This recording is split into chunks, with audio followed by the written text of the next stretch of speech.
Hello and welcome back to my channel sparkling Sayani. আশা করি সবাই খুব ভালো আছেন, সুস্থ আছেন। আজকে বুধবার আর এখন ওই সকাল 7টা মতন বাজে, আর দেখতেই পাচ্ছেন সকাল থেকেই ঘরে আলো জ্বালিয়ে বসে আছি। মনে আছে এই জায়গাটায় আমাদের স্টাডি টেবিলটা থাকে, আর তার জায়গায় আজকে এখানে রয়েছে কিছু যন্ত্রপাতি। বাইরে আজকে মেঘলাও নয় আর অন্ধকারও করে আসেনি, তবে সকাল থেকে আলো জ্বালিয়ে ঘরে এসব কি হচ্ছে বলুন তো। চলুন ব্যাপারটা তাহলে আপনাদেরকে শুরু থেকেই বলি। শুধু আজকে বলেই নয় জানেন, গত 15 দিন ধরে আমাদের ঘর এরকম কৃষ্ণপক্ষের মতো অন্ধকার হয়ে আছে, যেখানে সকালবেলাও আলো জ্বালাতে হচ্ছে। আসলে হয়েছে কি বলুন তো, বেশ কিছুদিন আগে রাত্রে ঘুমোতে যাওয়ার সময় জানলার এই ব্লাইন্ডসটা নামাতে গিয়ে পুরো ফিতে ছিঁড়ে হাতে চলে এসছে, আর তারপরে ঘরের ভেতর এরকম দিন রাত সব একাকার হয়ে গেছে। এই ডান দিকটায় একটা ফিতে থাকে যেটা দিয়ে এই ব্লাইন্ডসটাকে কন্ট্রোল করা হয়। তো সেদিনকে যখন ওই ফিতেটা নামাতে গেছি ধরে, ফিতেটা ছিঁড়ে চলে এসছে আমার হাতে, আর ওদিকে ব্লাইন্ডসটাও কোনো সাপোর্ট না পেয়ে ব্যাস ধরাম করে পড়ে গেছে। তারপর থেকেই এই সারা দিন রাত রাতের মতোই অন্ধকার হয়ে আছে। তারপর তো আমাদের যিনি ওনার, ওনাকে ইনফর্ম করলাম, আর এটা যেহেতু আমাদের দ্বারা ঠিক করা সম্ভব নয়, তাই টেকনিশিয়ানকেই খবর দেওয়া হয়েছিল।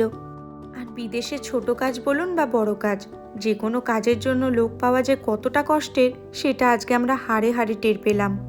আজ প্রায় 15 দিন পর ওনারা সময় করে আসতে পেরেছেন, সাথে করে আবার দুখানা যন্ত্রপাতির বাক্স এনেছেন, তাতে যে কত রকমের জিনিস আছে। আর সেরকম বিশেষ কিছু আনেনি জানেন, এই দুটো বাক্সই যা এনেছেন। আর ওই যে ওনাদের জামার পিছনে দেখুন মিউলার বলে লেখা, ওটা হচ্ছে এই কোম্পানিটার নাম। অনেক রকমের কোম্পানি আছে যেখান থেকে এরকম টেকনিশিয়ানরা আসেন। এর আগে একবার আমাদের ইলেকট্রিকের টেকনিশিয়ান দরকার পড়েছিল। ঘরে যে ওই প্লাগ পয়েন্টগুলো থাকে না, ওইটার একটা কাজ করছিল না। তখন কিন্তু আবার অন্য একটা কোম্পানি থেকে লোক এসছিলেন, নামটা এখন ঠিক মনে করতে পারছি না। তবে এই বিভিন্ন কাজের জন্য কোন কোম্পানি থেকে লোক আসবেন সেটা আবার এই অ্যাপার্টমেন্টের জন্য নির্দিষ্ট করা আছে। তো ইলেকট্রিকের যখন প্লাগ পয়েন্ট খারাপ হয়ে গিয়েছিল, তখনও ওনারকেই মেল করেছিলাম। উনি তখন ওই মেলের উত্তরেই আমাদের জানিয়ে দিয়েছিলেন যে এই কোম্পানি থেকে এই সময় ওই প্লাগ পয়েন্টটা ঠিক করতে লোক আসবেন। তো সেই সময়টা যেন আমরা ঘরে থাকি। এবারেও যেমন বলে দিয়েছিলেন সকাল 7টা নাগাদ ওনারা আসবেন, আর নির্দিষ্ট সময়ের অনেক আগেই বরং ওনারা চলে এসেছিলেন। তবে বেশ ভালোই হয়েছে জানেন, আজ আবার কিছু বন্ধুদের বাড়িতে ইনভাইট করেছিলাম, ফাইনালি ঘরটাতে একটু আলো হাওয়া ঢুকবে। এতদিন ধরে অন্ধকার দেখে দেখে এই ঘরটাতে ঢুকতেই ইচ্ছা করতো না, কিন্তু আবার না ঢুকে উপায়ও নেই, যাবতীয় জিনিস সব এই ঘরে আছে। ওদিকে সকাল থেকে কাজ করতে করতে মনে হয় সারানো প্রায় কমপ্লিট, এখন ওই ফিতেটা লাগাচ্ছে। এই যে ফিতেটা দেখছেন, এইটাই টানতে গিয়ে ছিঁড়ে গেছিল। এই যে দেখুন মাঝখানে রোল করে রাখা আছে, এই ফিতের রোলটাও আবার ওনার আমাদের দিয়েছিলেন জানেন। আবার বলেও দিয়েছিল জানেন যে একটা ঘর আমি সারিয়ে দিয়ে গেছি, আর একটা ঘর যদি দরকার পড়ে আমরা নিজেরা সারিয়ে নিতে পারি। কিন্তু এই এত ঝামেলা ঝঞ্ঝাট করে সারানো, এ কি মুখের কথা বলুন। আর এই যে কিভাবে পাল্টায় সেও তো আমাদের জানা নেই। আর এই এত জিনিসপত্র এই বা পাবো কোথায় বলুন। তবে এই উপরে ওঠার জন্য যে সিঁড়িটা, সেটাও একটা আমাদের ঘরে দেওয়া আছে, কিন্তু কোনোদিন তো সেটা বারও করিনি আর কাজেও লাগাইনি, তাই মনেই নেই। এই দেখুন এই যে ছোট সিঁড়িটা দেখছেন, এটা ওনারা নিচ থেকে নিয়ে এসছেন। একদিকে ভালোই হয়েছে, আমাদের অ্যাপার্টমেন্টের বাইরেও এখন কিছু সারাইয়ের কাজ চলছিল, তো ওদের কাছ থেকে এই সিঁড়ি আর এই নিচে পাতার কার্পেটটা নিয়ে এসছেন। কার্পেট ঠিক না, ওই একটা কাপড় মতন, নিচটা যাতে নোংরা না হয় তাই ওই কাপড়টা পেতে ওনারা কাজ করছেন। ওই তো ফিতে দিয়ে জানলাটা খোলা পড়া করা যাচ্ছে, মনে হয় হয়ে গেছে সারানো। আর এটা সারাতে কীরকম খরচ খরচা হয় সেটা আবার আমাদের জানা নেই। এর আগে একবার একজন ইলেকট্রিশিয়ান এসেছেন বললাম না, তিনিও যখন সারাতে এসেছিলেন সেই বিলটাও কিন্তু আমাদেরকে দেননি। যেহেতু ওনারই ওনাকে ডেকে পাঠিয়েছেন, তাই বিলটাও কিন্তু উনি ওনারকেই দেবেন। এরপর ওনার যদি মনে করেন যে সেটা আমাদের দোষে হয়েছে, এই পয়সাটা আমাদের পে করা উচিত, তাহলে আবার উনি সেই বিলটা আমাদেরকে পাঠাবেন যে এই বিলটা আমাদের দিতে হবে। কিন্তু গতবারেও যে বিলটা হলো সেটা উনি আমাদের বলেননি যে দিতে হবে বলে, কারণ প্লাগ পয়েন্ট তো এমনি খারাপ হতেই পারে, তো সেই খরচাটা উনিই দিয়েছিলেন। এবারে আবার জানলার ব্যাপারে কি হবে সেটা আর জানা নেই এখনো, তবে খরচা তো একটা নেবেনই, সেই বিলটাও কিন্তু উনি ওনারকেই দেবেন। তবে যতদূর শুনেছি এসব সারাতে কিন্তু এনারা প্রচুর টাকা নেন। তাই বিদেশে কিন্তু যে কোনো টুকটাক কাজকর্ম সবাই মোটামুটি জানে, সেই ইলেকট্রিকের কাজ বলুন আর প্লাম্বারের কাজই বলুন। ও বাবা, এদিকে হয়েছে আরেক সমস্যা। ওনারা তো ওটা ঠিক করে দিয়ে চলে গেছেন, এবার আমরা যখন ওটা নামাতে যাচ্ছি দেখছি আর নামছে না। ও তাই তাড়াতাড়ি দৌড়ে নিচে গেছে। পেলি নিচে এখনো গাড়িটা দেখতে পাচ্ছি দাঁড়িয়ে আছে, এই গাড়িটা করেই ওনারা এসছেন, তাই ওকে তাড়াতাড়ি বললাম দৌড়ে গিয়ে দেখ যদি ধরতে পারিস। তো যাই হোক, পেয়েছে ওনাদেরকে, আবার উনি এসছেন দেখিয়ে দিতে।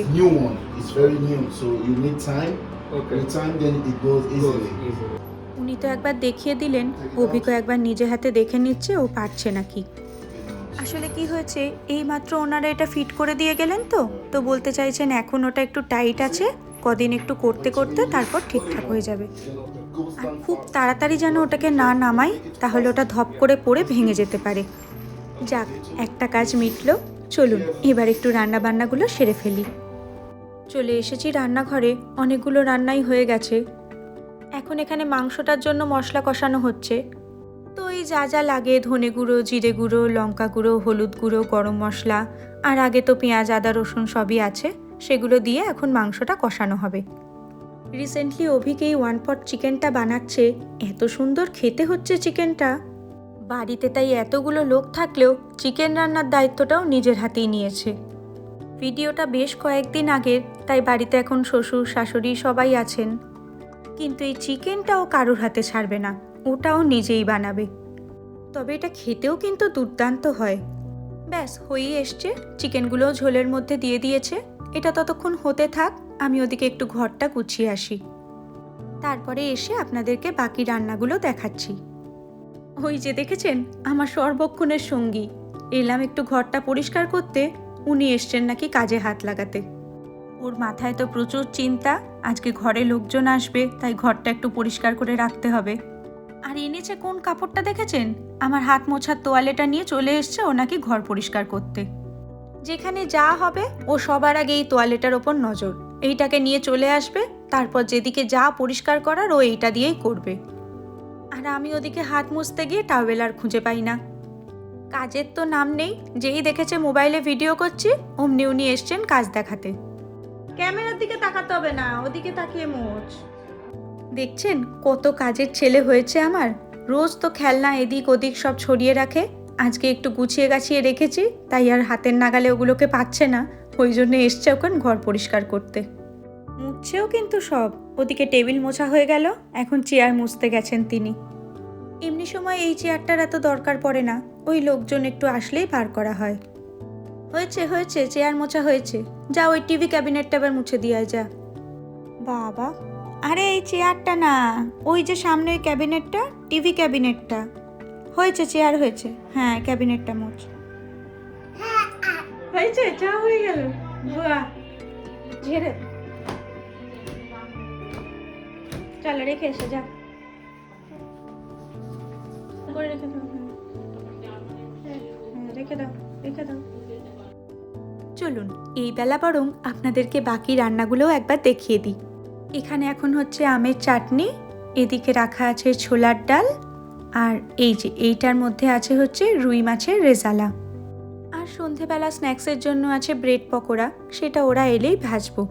পাউরুটির মধ্যে আলুর পুর ভরে এইভাবে কোনাকুনিভাবে কেটে আর বেসনের গোলায় ডুবিয়ে এটাকে ভাজা হচ্ছে। আর আমার শাশুড়ি মা আগে নিমকি বানিয়েছিলেন, তো এই স্ন্যাক্সে থাকবে ব্রেড পকোড়া, নিমকি আর ওদিকে মিষ্টি, আর সাথে কোল্ড ড্রিঙ্কসও আছে। চলুন, প্লেটগুলো তো সাজানো হয়ে গেছে, এবার ওদেরকে সার্ভ করে দিই। সবাই এখানে একদম জমিয়ে গল্পের আসর বসিয়ে দিয়েছে, আর ভিডিওটা বানাতে গিয়ে মনে পড়ছে অনেক দিন ওদের সবার সাথে একসাথে দেখা হয়নি। তবে পুজো তো এসেই গেল, আর পুজোতে সবার সাথে আবারও দেখা হবে, তাই আমিও এবার একটু গল্প আড্ডায় যোগ দিই। ভিডিওটাও তাহলে আজকের মতন এখানেই শেষ করছি। আপনাদের সাথেও দেখা হবে আর একটা নতুন ভিডিওতে। সবাই খুব ভালো থাকবেন, মজায় আনন্দে থাকবেন, আর পুজো খুব ভালো করে কাটাবেন। তাহলে আজকের মতন টাটা।